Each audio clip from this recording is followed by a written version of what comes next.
ನಮಸ್ಕಾರ. ಕೆಸಿಎನ್ ಜಿಲ್ಲಾ ವಾರ್ತೆಗಳಿಗೆ ಸ್ವಾಗತ. ಮೊದಲಿಗೆ ಮುಖ್ಯಾಂಶಗಳು. ಚೆರುವತ್ತೂರಿನಲ್ಲಿ ಆವರಣಗೋಡೆ ನಿರ್ಮಾಣದ ವೇಳೆ ಭೂಕುಸಿತ, 3 ಕಾರ್ಮಿಕರಿಗೆ ಗಾಯ. ಅಗ್ನಿಶಾಮಕ ದಳ ಹಾಗೂ ಸ್ಥಳೀಯರ ನೇತೃತ್ವದಲ್ಲಿ ಕಾರ್ಮಿಕರ ರಕ್ಷಣೆ. ಬೇಕಲ್ ಡಿವೈಎಸ್ಪಿ ವಿಕೆ ವಿಶ್ವಾಂಭರನ್ ವರ್ಗಾವಣೆ. ನೂತನ ಡಿವೈಎಸ್ಪಿಯಾಗಿ ಕಣ್ಣೂರು ವಿಶೇಷ ಶಾಖೆಯ ಡಿವೈಎಸ್ಪಿ ಕೆ ವಿನೋದ್ ಕುಮಾರ್ ನೇಮಕ. ರಾಜ್ಯ ಕ್ರೀಡಾ ವಲಯದ ಸಮಸ್ಯೆಗಳ ಕುರಿತು ಶ್ವೇತಪತ್ರ ಬಿಡುಗಡೆ ಮಾಡಿ ಮೂಲಸೌಕರ್ಯಗಳ ಸಮೀಕ್ಷೆ ನಡೆಸಲಾಗುವುದು. ಸಚಿವ ಓಜೆ ಜನೀಶ್ ಕಾಸರಗೋಡಿನಲ್ಲಿ ಹೇಳಿಕೆ. ರಾಷ್ಟ್ರೀಯ ಹೆದ್ದಾರಿ ತೆಕ್ಕೀಲ್ನಲ್ಲಿ ಸಿಮೆಂಟ್ ಮಿಕ್ಸರ್ ಲಾರಿ ಅಪಘಾತ, ವಾಹನದೊಳಗೆ ಸಿಲುಕಿದ್ದ ಲಾರಿ ಚಾಲಕನ ರಕ್ಷಣೆ. ನಡೆಯಿತು ಕರ್ನಾಟಕ ಗಡಿನಾಡು ಕನ್ನಡ ಸಮ್ಮೇಳನ 2026. ಎಡನೀರು ಮಠದ ಪೀಠಾಧಿಪತಿಗಳಾದ ಸಚ್ಚಿದಾನಂದ ಭಾರತಿ ಸ್ವಾಮೀಜಿ ಅವರಿಂದ ಉದ್ಘಾಟನೆ. ರೈಲ್ವೆ ಪಾರ್ಸಲ್ ಸೇವೆಯನ್ನು ಸ್ಥಗಿತಗೊಳಿಸಿದ್ದನ್ನು ವಿರೋಧಿಸಿ ಡಿವೈಎಫ್ಐ ನೇತೃತ್ವದಲ್ಲಿ ನಡೆಯಿತು ಪ್ರತಿಭಟನಾ ಮಾರ್ಚ್. ಡಿವೈಎಫ್ಐ ಕಾಸರಗೋಡು ರೈಲ್ವೆ ನಿಲ್ದಾಣಕ್ಕೆ ನಡೆದ ಮಾರ್ಚ್ನಲ್ಲಿ ಹಲವು ಮಂದಿ ಭಾಗಿ. ವಾರ್ತೆಗಳು ವಿವರವಾಗಿ. ಚೆರುವತ್ತೂರು ಕೊತ್ತಂಕರದಲ್ಲಿ ಮನೆಯ ಸುತ್ತ ಗೋಡೆ ನಿರ್ಮಿಸುತ್ತಿದ್ದ ವೇಳೆ ಭೂಕುಸಿತ ಸಂಭವಿಸಿ 3 ಕಾರ್ಮಿಕರು ಗಾಯಗೊಂಡ ಘಟನೆ ಸಂಭವಿಸಿದೆ. ಅಗ್ನಿಶಾಮಕ ದಳ ಹಾಗೂ ಸ್ಥಳೀಯರ ನೇತೃತ್ವದಲ್ಲಿ ಕಾರ್ಯಾಚರಣೆ ನಡೆಸುವ ಮೂಲಕ ಮಣ್ಣಿನಡಿಯಲ್ಲಿ ಸಿಲುಕಿದ್ದ ಕಾರ್ಮಿಕರನ್ನು ರಕ್ಷಿಸಲಾಯಿತು. ಚೆರುವತ್ತೂರು ಚೀಮೇನಿ ರಸ್ತೆಯ ಕೋತಂಕರದಲ್ಲಿ ಮನೆಯ ಆವರಣಗೋಡೆ ಕುಸಿದ ಘಟನೆ ವರದಿಯಾಗಿದೆ. ಆವರಣಗೋಡೆಯ ನಿರ್ಮಾಣದ ಸಮಯದಲ್ಲಿ ಈ ಅಪಘಾತ ಸಂಭವಿಸಿದೆ. ಮಣ್ಣಿನಡಿಯಲ್ಲಿ ಸಿಲುಕಿಕೊಂಡಿದ್ದ 3 ಕಾರ್ಮಿಕರನ್ನು ಪವಾಡ ಸಾದೃಶ್ಯವಾಗಿ ರಕ್ಷಿಸಲಾಗಿದೆ. ಮಧ್ಯಾಹ್ನ 12 ಗಂಟೆ ಸುಮಾರಿಗೆ ಈ ಅಪಘಾತ ಸಂಭವಿಸಿದ್ದು, ಮನೆ ನಿರ್ಮಾಣದ ಸ್ಥಳದ ಬಳಿ ಮಣ್ಣು ಕುಸಿದು ಗೋಡೆಯ ಮೇಲೆ ಬಿದ್ದ ಪರಿಣಾಮ ಈ ದುರಂತ ಸಂಭವಿಸಿದೆ.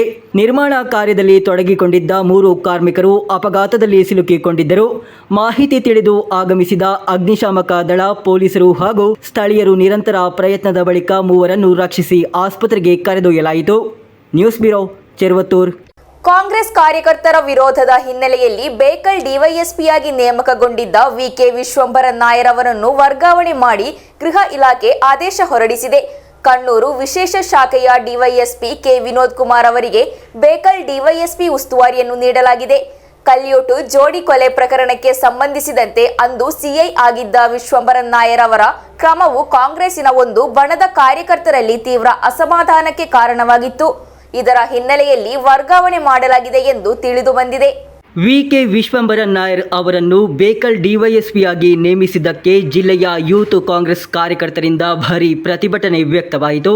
ಪೆರಿಯ ಜೋಡಿ ಕೊಲೆ ಪ್ರಕರಣಕ್ಕೆ ಸಂಬಂಧಿಸಿದಂತೆ ವಿಕೆ ವಿಶ್ವಂಭರನ್ ಅವರು ಕಾಂಗ್ರೆಸ್ ವಿರುದ್ಧ ನಿಲುವು ತೆಗೆದುಕೊಂಡಿದ್ದಾರೆ ಎಂದು ಆರೋಪಿಸಿ ಯೂತ್ ಕಾಂಗ್ರೆಸ್ ಕಾರ್ಯಕರ್ತರು ಡಿವೈಎಸ್ಪಿ ಆಗುವುದನ್ನು ವಿರೋಧಿಸಿದರು. ಆದರೆ ಕಳೆದ ದಿನ ಜಿಲ್ಲೆಗೆ ಭೇಟಿ ನೀಡಿದ ಗೃಹ ಸಚಿವ ರಮೇಶ್ ಚೆನ್ನಿತ್ತಲ ಅವರು ಡಿವೈಎಸ್ಪಿಗಳ ವರ್ಗಾವಣೆ ಸಾಧ್ಯವಿಲ್ಲ ಎಂದು ಹೇಳಿದ್ದರು. ಆದರೆ ಇದರ ಬಳಿಕ ವಿಶ್ವಂಭರನ್ ನಾಯರ್ ಅವರನ್ನು ಬೇಕಲ್ನಿಂದ ವರ್ಗಾಯಿಸಲಾಗಿದೆ. ಕಣ್ಣೂರು ವಿಶೇಷ ಶಾಖೆಯ ಡಿವೈಎಸ್ಪಿ ಕೆ ವಿನೋದ್ ಕುಮಾರ್ ಅವರನ್ನು ಬೇಕಲ್ನಲ್ಲಿ ನೇಮಿಸಲಾಗಿದೆ. ವಿಕೆ ವಿಶ್ವಂಭರನ್ ನಾಯರ್ ಅವರಿಗೆ ಪ್ರಸ್ತುತ ವಿಜಿಲೆನ್ಸ್ ಭ್ರಷ್ಟಾಚಾರ ನಿಗ್ರಹ ದಳದ ಉಸ್ತುವಾರಿ ನೀಡಲಾಗಿದೆ. News bureau, Kasaragod. ರಾಜ್ಯದ ಕ್ರೀಡಾ ವಲಯದಲ್ಲಿನ ಸಮಸ್ಯೆಗಳ ಕುರಿತು ಶ್ವೇತಪತ್ರ ಬಿಡುಗಡೆ ಮಾಡಲಾಗುವುದು ಎಂದು ಸಚಿವ ಓಜೆ ಜನೀಶ್ ಹೇಳಿದರು. ಕ್ರೀಡಾಂಗಣಗಳು ಹಾಗೂ ಇತರ ಮೂಲಸೌಕರ್ಯ ಸೌಲಭ್ಯಗಳ ಕುರಿತು ಸಮೀಕ್ಷೆ ನಡೆಸಲಾಗುವುದು. ಕ್ರೀಡಾ ಕ್ಷೇತ್ರದ ಅಭಿವೃದ್ಧಿಗಾಗಿ ಸಾರ್ವಜನಿಕ ಖಾಸಗಿ ಸಹಭಾಗಿತ್ವವನ್ನು ಖಚಿತಪಡಿಸಿಕೊಳ್ಳಲಾಗುವುದು ಎಂದು ಸಚಿವರು ಹೇಳಿದರು. കഴിഞ്ഞ ഗവൺമെന്റിന്റെ സമയത്ത് ഉൾപ്പെടെ കഴിഞ്ഞ കാലഘട്ടങ്ങളിൽ കായിക ഒരു മാപ്പിംഗ് നടക്കുന്നുണ്ട്. ഒരു വൈറ്റ് പേപ്പർ ആ രീതിയിൽ പുറത്തിറക്കാൻ വേണ്ടി സർക്കാർ ആഗ്രഹിക്കുന്നു.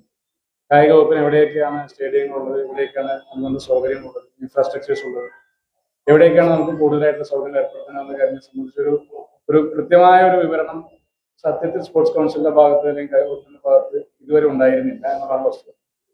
അപ്പൊ അതെല്ലാം ഏകീകരിച്ചെടുക്കുന്നതിന് വേണ്ടി ഒരു വൈറ്റ് പേപ്പർ തയ്യാറാക്കുന്ന പ്രവർത്തനം ആരംഭിച്ചിട്ടുണ്ട്. നിങ്ങൾ നേരത്തെ സൂചിപ്പിച്ച പോലെയുള്ള കാര്യങ്ങളിൽ കഴിഞ്ഞ ഗവൺമെന്റ് തുടങ്ങി വെച്ചു എന്നുള്ളത് കൊണ്ട് ഒരു പദ്ധതി പോലും നിർത്തലാക്കുന്ന സമയത്തിനില്ല. എന്നാൽ അന്ന് തുടങ്ങിയതിൽ കണ്ടിന്യൂ ചെയ്യാൻ കഴിയുന്ന എല്ലാ കാര്യങ്ങളും മുന്നോട്ട് കൊണ്ടുപോകും. ഈ വിഷയം ഉൾപ്പെടെയുള്ള അവിടെ മുറയും കിടക്കുകയാണെങ്കിൽ അത് പരിശോധിച്ചിട്ട് അവിടെ അതുമായി ബന്ധപ്പെട്ട സൗകര്യം ഏർപ്പെടുത്തുന്ന കാര്യം വളരെ വേഗത്തിലാണ്.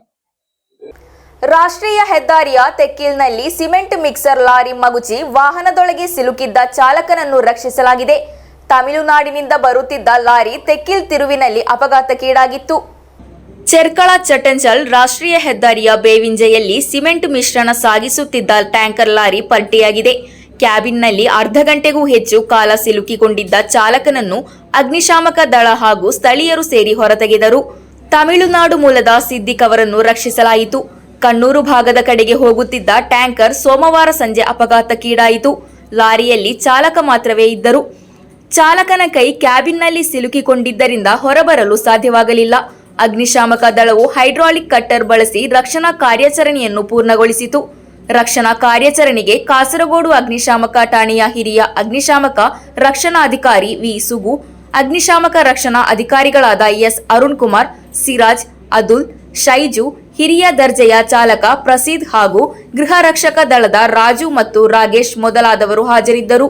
ವಿದ್ಯಾನಗರ ಪೊಲೀಸರು ಸ್ಥಳಕ್ಕೆ ಆಗಮಿಸಿದ್ದರು. News bureau, Kasaragod.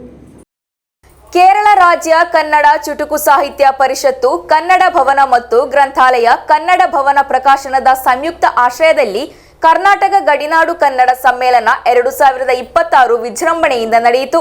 ಪ್ರಥಮ ಚುನಾಯಿತ ಕನ್ನಡ ಸಾಹಿತ್ಯ ಪರಿಷತ್ ಕಾಸರಗೋಡು ಜಿಲ್ಲಾಧ್ಯಕ್ಷೆ ದಿವಂಗತ ಡಾಕ್ಟರ್ ಲಲಿತಾ ಎಸ್.ಎನ್. ಭಟ್ ವೇದಿಕೆಯಲ್ಲಿ ನಡೆದ ಸಮ್ಮೇಳನವನ್ನು ಎಡನೀರು ಮಠದ ಪೀಠಾಧಿಪತಿಗಳಾದ ಸಚ್ಚಿದಾನಂದ ಭಾರತಿ ಸ್ವಾಮೀಜಿ ದೀಪ ಬೆಳಗಿಸಿ ಉದ್ಘಾಟಿಸಿದರು.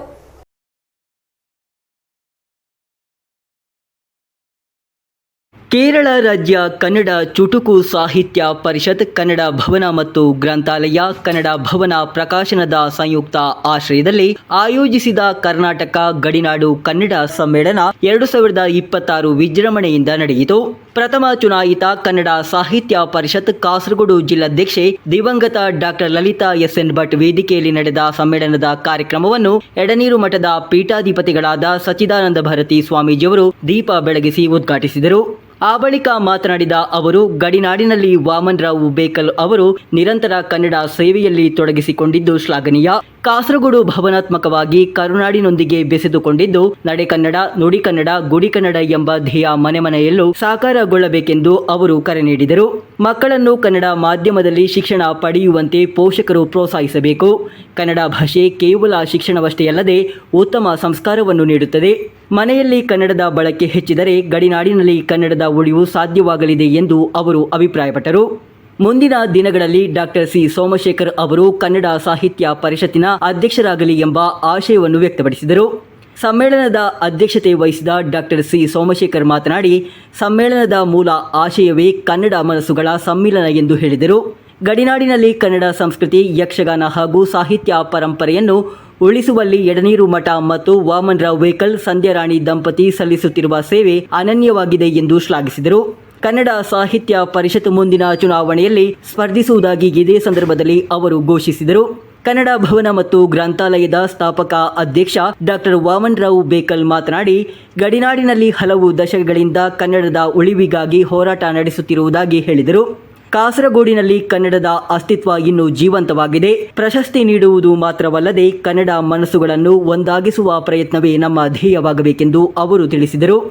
ಸಮಾರಂಭದಲ್ಲಿ doctor K N. Venkataramana Holla, doctor Balakrishna S. Maddodi, Pammi Kodial Bail, Iranemu Poojary, B K. Madhavrao, N. Vijayakumar, doctor Suresh Negalagudi ಸೇರಿದಂತೆ ಹಲವು ಮಂದಿ ಉಪಸ್ಥಿತರಿದ್ದರು. News bureau, Kasaragod. ಯಕ್ಷಗಾನ ಅಭ್ಯಾಸ ಕೇಂದ್ರ ಯುಎಇ 2025-26ನೇ ಸಾಲಿನ ವಿಶೇಷ ಯಕ್ಷಶ್ರೀ ರಕ್ಷಾ ಗೌರವ ಪ್ರಶಸ್ತಿಗೆ ಗಡಿನಾಡ ಕಲಾವಿದ ವಾಸು ಬಾಯಾರು ಆಯ್ಕೆಯಾಗಿದ್ದಾರೆ. ಆಗಸ್ಟ್ 8ರಂದು ಮಂಗಳೂರು ಮಂಗಳಾದೇವಿ ದೇವಸ್ಥಾನದಲ್ಲಿ ನಡೆಯುವ ಯಕ್ಷಗಾನ ಕಾರ್ಯಕ್ರಮದಲ್ಲಿ ಪ್ರಶಸ್ತಿ ಪ್ರದಾನ ಮಾಡಲಾಗುವುದು ಎಂದು ಸಂಚಾಲಕ ದಿನೇಶ್ ಶೆಟ್ಟಿ ತಿಳಿಸಿದರು.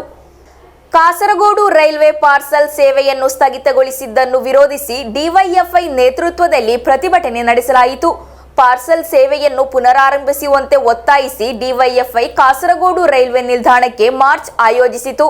ಜಿಲ್ಲಾ ಕಾರ್ಯದರ್ಶಿ ರಾಜೇಶ್ ವೇಳಾಟ್ ಉದ್ಘಾಟಿಸಿದರು.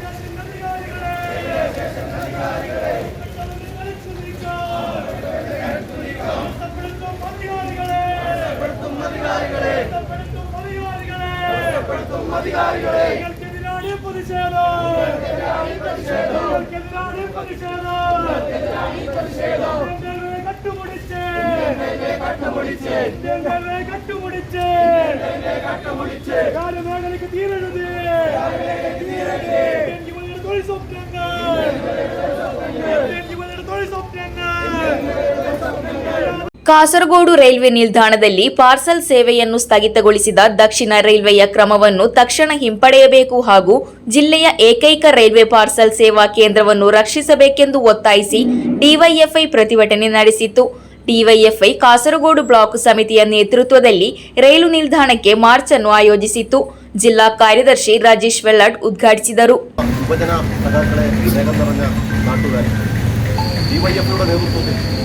ഈ കാസർഗോഡ് റെയിൽവേ സ്റ്റേഷനിലേക്ക് ഇത്തരമൊരു മാർച്ച് ഏറ്റെടുക്കാൻ ഇടയ സാഹചര്യത്തെ സംബന്ധിച്ച് ബ്ലോക്ക് സെക്രട്ടറിയോട് സൂചിപ്പിക്കുകയുണ്ടായി.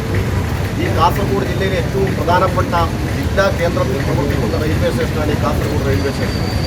എന്നാൽ കഴിഞ്ഞ കുറേ കാലങ്ങളായി നമ്മുടെ രാജ്യത്ത് അധികാരത്തിലിരിക്കുന്ന ഭരണകൂടം ഈ കാസർഗോഡ് റെയിൽവേ സ്റ്റേഷനോട് അങ്ങേയറ്റത്തെ അവഗണന പുലർത്തുന്ന ആളുകളായി അധികാരികളായി മാറിക്കൊണ്ടിരിക്കുകയാണ്. പലപ്പോഴും ഇവിടെ അനുവദിക്കപ്പെട്ട ട്രെയിനുകൾ ഇവിടെ സ്റ്റോപ്പ് അനുവദിക്കുന്നതിൽ കണ്ണൂരിൽ നിന്നും കാസർഗോട്ടേക്ക് ട്രെയിനിൻ്റെ ദൈർഘ്യം ഇങ്ങോട്ട് വ്യാപിപ്പിക്കുന്നത് ഇതിനെല്ലാം അങ്ങേയറ്റത്തെ അനാസ്ഥയായിരുന്നു പല ഘട്ടങ്ങളിലും റെയിൽവേ മന്ത്രാലയം പുലർത്തിക്കൊണ്ടേയിരുന്നു. എന്നാൽ ഏറ്റവും ഒടുവിൽ ഈ കാസർഗോഡ് ജില്ലയിലെ ജനങ്ങളെ അപമാനിക്കും വിധമുള്ള ഒരു സമീപനമാണ് പാഴ്സൽ സർവീസുമായി ബന്ധപ്പെട്ടുകൊണ്ട് ഇപ്പോൾ സ്വീകരിച്ചിട്ടുള്ളത്. ഈ കാസർഗോഡ് റെയിൽവേ സ്റ്റേഷനിൽ കഴിഞ്ഞ കുറേ കാലങ്ങളായി ഉണ്ടായിരുന്ന പാഴ്സൽ സംവിധാനം നിർത്തലാക്കാൻ ആവശ്യമായ നീക്കത്തിലേക്ക് ഇവിടുത്തെ ഭരണകൂടം ദക്ഷിണ റെയിൽവേ മാറുന്നൊരു സാഹചര്യം ഉണ്ടാവുകയാണ്. ಈ ತಿಂಗಳ 25ರಿಂದ ಪಾರ್ಸಲ್ ಸೇವೆಯನ್ನು ಸಂಪೂರ್ಣವಾಗಿ ಸ್ಥಗಿತಗೊಳಿಸಲಾಗಿತ್ತು. ದಕ್ಷಿಣ ರೈಲ್ವೆಯ ಮುಖ್ಯ ವಾಣಿಜ್ಯ ವ್ಯವಸ್ಥಾಪಕರು 21ರಂದು ಹೊರಡಿಸಿದ ಆದೇಶದಂತೆ ವ್ಯಾಪಾರಿಗಳು ಹಾಗೂ ಸಾರ್ವಜನಿಕರು ಅಗತ್ಯ ಮುನ್ನೆಚ್ಚರಿಕೆಗಳನ್ನು ತೆಗೆದುಕೊಳ್ಳಲು ಮತ್ತು ವ್ಯವಸ್ಥೆಗಳನ್ನು ಮಾಡಲು ಸಮಯಾವಕಾಶ ನೀಡದೆ ಕ್ರಮ ಕೈಗೊಳ್ಳಲಾಗಿದೆ. News bureau Kasaragod. ಕಾಸರಗೋಡು ಸ್ಥಳೀಯಾಡಳಿತ ಸಂಸ್ಥೆಗಳಿಗೆ ನೀಡಲಾಗುತ್ತಿದ್ದ ಸವಲತ್ತುಗಳನ್ನು ಕಡಿತಗೊಳಿಸಿದ ಯುಡಿಎಫ್ ಸರ್ಕಾರದ ಕ್ರಮವನ್ನು ವಿರೋಧಿಸಿ ಎಲ್ಡಿಎಫ್ ಜಿಲ್ಲಾ ಸಮಿತಿ ಕಲೆಕ್ಟರೇಟ್ಗೆ ಪ್ರತಿಭಟನಾ ಮಾರ್ಚ್ ನಡೆಸಿತು. ಗ್ರಾಮ ಪಂಚಾಯತ್, ನಗರಸಭೆ ಪ್ರತಿನಿಧಿಗಳು ಹಾಗೂ ಎಲ್ಡಿಎಫ್ ನಾಯಕರು ಪ್ರತಿಭಟನೆಯಲ್ಲಿ ಭಾಗವಹಿಸಿದ್ದರು. ಕಾഞ്ഞങ്ങാട് ಶಾಸಕ ಗೋವಿಂದನ್ ಪಳ್ಳಿಕಾಪಿಲ್ ಮಾರ್ಚ್ ಅನ್ನು ಉದ್ಘಾಟಿಸಿದರು. കേരളത്തിലെ പഞ്ചായത്ത് മുനിസിപ്പൽ കോർപ്പറേഷനുകൾക്ക് ജനുവരി മാസത്തിൽ ഇടതുപക്ഷ ജനാധിപത്യ മുന്നണി അവതരിപ്പിച്ച ബഡ്ജറ്റിൽ 10,189 കോടി രൂപയായിരുന്നു നീക്കിവെച്ചത്. എന്നാൽ യുഡിഎഫ് സർക്കാർ അതിൽ 1,533 കോടി 44 ലക്ഷം രൂപ കുറച്ച് 8,655 കോടി രൂപയാണ് നീക്കിവെച്ചത്. ഏതാണ്ട് 1,533 കോടി രൂപ കേരളത്തിലെ പഞ്ചായത്ത്, ത്രിതല പഞ്ചായത്ത്, മുനിസിപ്പൽ കോർപ്പറേഷനുകൾക്ക് ഗവൺമെന്റ് വെട്ടിക്കുറച്ചിരിക്കുകയാണ്. ಸ್ಥಳೀಯಾಡಳಿತ ಸಂಸ್ಥೆಗಳಿಗೆ ಲಭಿಸಬೇಕಾದ ಯೋಜನೆಗಳನ್ನು ಕನಿಷ್ಠಗೊಳಿಸಿದ ಯುಡಿಎಫ್ ಸರ್ಕಾರದ ನಿಲುವನ್ನು ಪ್ರತಿಭಟಿಸಿ ಎಲ್ಡಿಎಫ್ ಜಿಲ್ಲಾ ಸಮಿತಿ ನೇತೃತ್ವದಲ್ಲಿ ಕಲೆಕ್ಟರೇಟ್ಗೆ ಮಾರ್ಚ್ ನಡೆಸಲಾಯಿತು. ಬಿಸಿ ರೋಡಿನ ಹಳೆಯ ಸಿಪಿಐಎಂ ಜಿಲ್ಲಾ ಸಮಿತಿ ಕಚೇರಿ ಪರಿಸರದಿಂದ ಮಾರ್ಚ್ ಆರಂಭಗೊಂಡಿತು. ಮಾರ್ಚ್ನಲ್ಲಿ ತ್ರಿಸ್ತರ ಪಂಚಾಯತ್ ಪ್ರತಿನಿಧಿಗಳು, ನಗರಸಭಾ ಪ್ರತಿನಿಧಿಗಳು, ಎಲ್ಡಿಎಫ್ ಮುಖಂಡರು ಸೇರಿದಂತೆ ಹಲವು ಮಂದಿ ಭಾಗವಹಿಸಿದ್ದರು.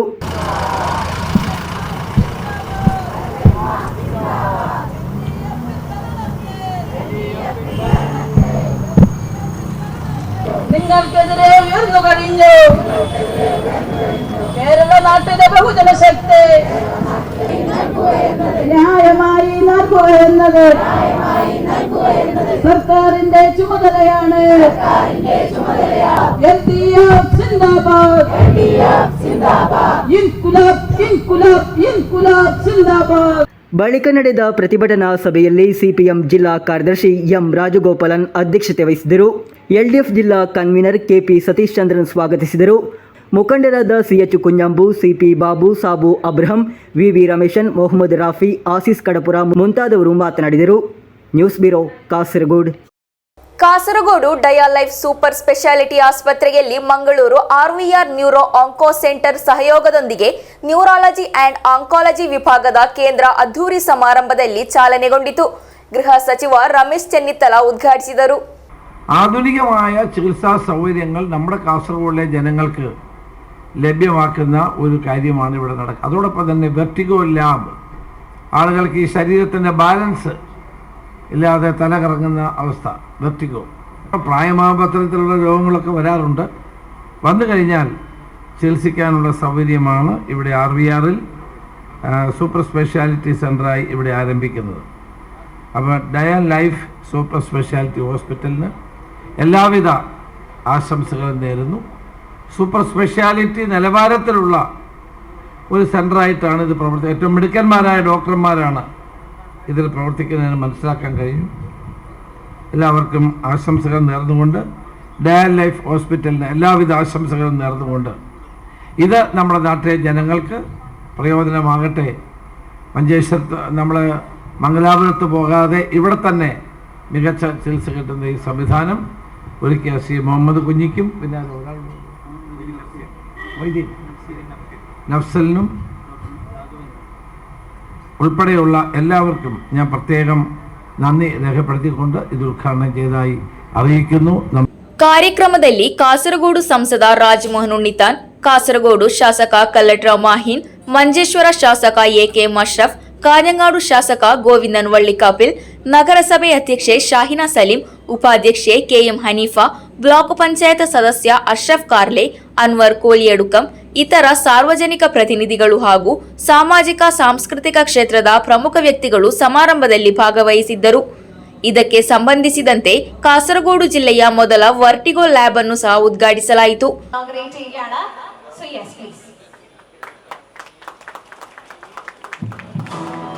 A new era in advanced healthcare begins in Kasaragod. Quality Center, Mangalore, proudly presents the region's first advanced vertigo lab. Expert care, accurate diagnosis, a healthier future. ಜಿಲ್ಲೆಯಲ್ಲಿ ನರವಿಜ್ಞಾನ, ಪಾರ್ಶ್ವವಾಯು ಆರೈಕೆ, ಆಂಕಾಲಜಿ ಚಿಕಿತ್ಸೆ ಕ್ಷೇತ್ರದಲ್ಲಿ ವಿಶ್ವ ದರ್ಜೆಯ ಸೇವೆಗಳನ್ನು ಒದಗಿಸುವತ್ತ ಹೊಸ ಕೇಂದ್ರವು ಒಂದು ಪ್ರಮುಖ ಹೆಜ್ಜೆಯಾಗಿದೆ ಎಂದು ಆಸ್ಪತ್ರೆ ಅಧಿಕಾರಿಗಳು ತಿಳಿಸಿದ್ದಾರೆ. RVR ಕೇಂದ್ರದ ನರವಿಜ್ಞಾನಿ ಡಾಕ್ಟರ್ ಪ್ರೊಫೆಸರ್ ರಾಘವೇಂದ್ರ ನೇತೃತ್ವದ ತಜ್ಞ ನರರೋಗ ತಂಡದಿಂದ ಉಚಿತ ವೈದ್ಯಕೀಯ ಶಿಬಿರವನ್ನು ಸಹ ಇದಕ್ಕೆ ಸಂಬಂಧಿಸಿದಂತೆ ಆಯೋಜಿಸಲಾಗಿತ್ತು. ರಮೇಶ್ ಚೆನ್ನಿತ್ತಲ ನೇತೃತ್ವದ ತೂಫಾನ್ ಮಾದಕ ದ್ರವ್ಯ ವಿರೋಧಿ ಅಭಿಯಾನಕ್ಕೆ ಡಯಾಲೈಫ್ ಆಸ್ಪತ್ರೆ ಬೆಂಬಲವನ್ನು ಘೋಷಿಸಿದೆ. ಡಾಕ್ಟರ್ ಮೊಯ್ದೀನ್ ನವ್ಸೀರ್ ಕಾರ್ಯಕ್ರಮದ ಅಧ್ಯಕ್ಷತೆ ವಹಿಸಿದ್ದರು. ಡಯಾಲೈಫ್ ಆಸ್ಪತ್ರೆಯ ವ್ಯವಸ್ಥಾಪಕ ನಿರ್ದೇಶಕ ಡಾಕ್ಟರ್ ಮೊಯ್ದೀನ್ ಕುഞ്ഞി ಐಕೆ ಸ್ವಾಗತಿಸಿದರು. ಆಸ್ಪತ್ರೆ ವ್ಯವಸ್ಥಾಪಕ ಮನ್ಸೂರ್ ಧನ್ಯವಾದವಿತ್ತರು.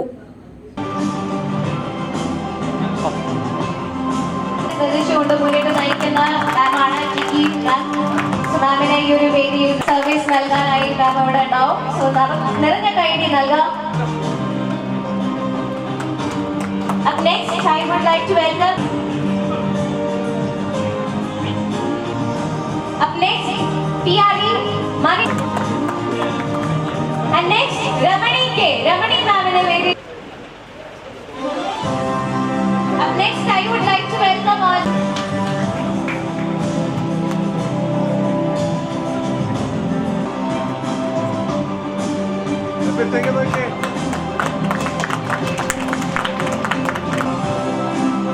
ഇവിടുത്തെ എല്ലാ കാര്യത്തിനും പിന്തുണച്ച് മുന്നോട്ട് നയിക്കുന്ന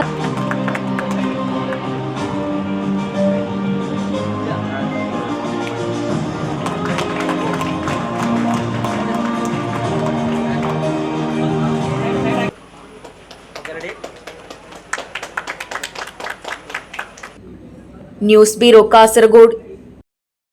ಮಕ್ಕಳ ಇಂಗ್ಲಿಷ್ ಭಾಷಾ ಕಲಿಕೆಯನ್ನು ತರಗತಿಯ ಕೊಠಡಿಗಳಾಚೆ ವಿಸ್ತರಿಸುವ ನಿಟ್ಟಿನಲ್ಲಿ ಬಂಗ್ರಮಂಜೇಶ್ವರ ಶಾಲೆಯಲ್ಲಿ 1 ತಿಂಗಳ ಅವಧಿಯ ವಿಶೇಷ ಇಂಗ್ಲಿಷ್ ಭಾಷಾ ಪ್ರೋತ್ಸಾಹಕ ಕಾರ್ಯಕ್ರಮಕ್ಕೆ ಚಾಲನೆ ಲಭಿಸಿತು. ಮಂಜೇಶ್ವರ ಎಇಒ ನಾರಾಯಣ ಡಿ ಕಾರ್ಯಕ್ರಮವನ್ನು ಉದ್ಘಾಟಿಸಿ ಇಂಗ್ಲಿಷ್ ಕಲಿಯುವುದು ಭಯದ ವಿಷಯವಲ್ಲ, ಬದಲಾಗಿ ಆತ್ಮವಿಶ್ವಾಸದ ಭಾಷೆಯಾಗಬೇಕು ಎಂದು ಸಂದೇಶವನ್ನು ನೀಡಿದರು. ಮಕ್ಕಳ ಇಂಗ್ಲಿಷ್ ಭಾಷಾ ಕಲಿಕೆಯನ್ನು ತರಗತಿಯ ಕೊಠಡಿಗಳಾಚೆ ವಿಸ್ತರಿಸುವ ನಿಟ್ಟಿನಲ್ಲಿ ಬಂಗ್ರ ಮಂಜೇಶ್ವರ ಶಾಲೆಯಲ್ಲಿ 1 ತಿಂಗಳ ಅವಧಿಯ ವಿಶೇಷ ಇಂಗ್ಲಿಷ್ ಭಾಷಾ ಪ್ರೋತ್ಸಾಹಕ ಕಾರ್ಯಕ್ರಮಕ್ಕೆ ಅದ್ದೂರಿಯ ಚಾಲನೆ ಲಭಿಸಿತು. ಮಂಜೇಶ್ವರ ಎಇಒ ನಾರಾಯಣ ಡಿ ಕಾರ್ಯಕ್ರಮವನ್ನು ಉದ್ಘಾಟಿಸಿ ಇಂಗ್ಲಿಷ್ ಕಲಿಯುವುದು ಭಯದ ವಿಷಯವಲ್ಲ, ಬದಲಾಗಿ ಆತ್ಮವಿಶ್ವಾಸದ ಭಾಷೆಯಾಗಬೇಕು ಎಂಬ ಸಂದೇಶವನ್ನು ನೀಡಿದರು.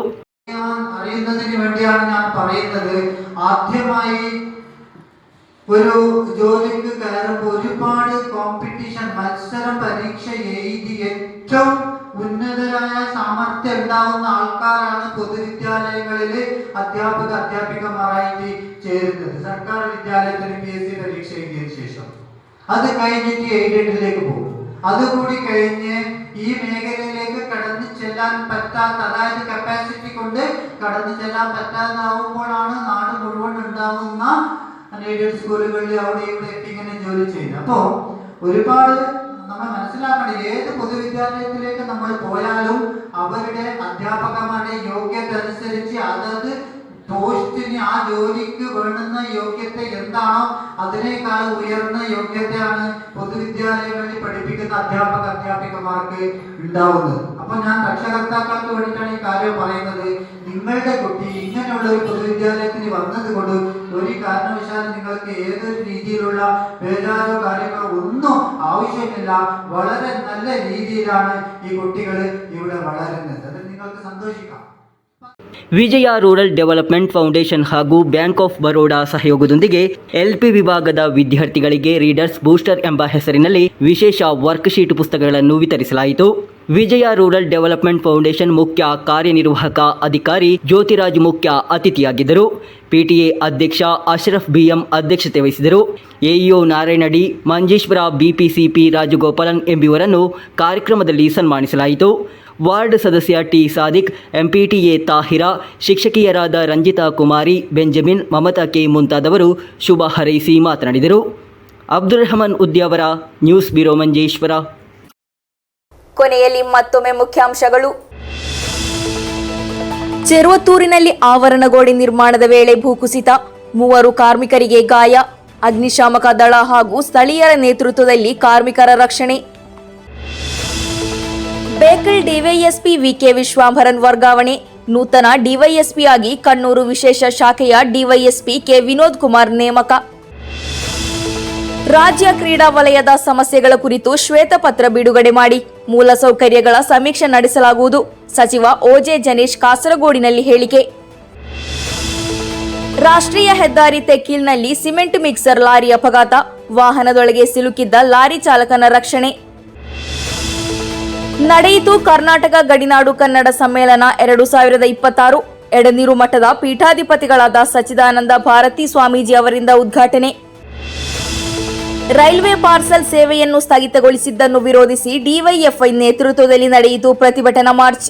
ಡಿವೈಎಫ್ಐ ಕಾಸರಗೋಡು ರೈಲ್ವೆ ನಿಲ್ದಾಣಕ್ಕೆ ನಡೆದ ಮಾರ್ಚ್ನಲ್ಲಿ ಹಲವು ಮಂದಿ ಭಾಗಿ. ಇಂದಿನ ವಾರ್ತಾ ಸಂಚಿಕೆ ಇಲ್ಲಿಗೆ ಮುಕ್ತಾಯವಾಯಿತು. ಮುಂದಿನ ವಾರ್ತಾ ಸಂಚಿಕೆಯಲ್ಲಿ ಮತ್ತೆ ಭೇಟಿಯಾಗೋಣ. ವಂದನೆಗಳು.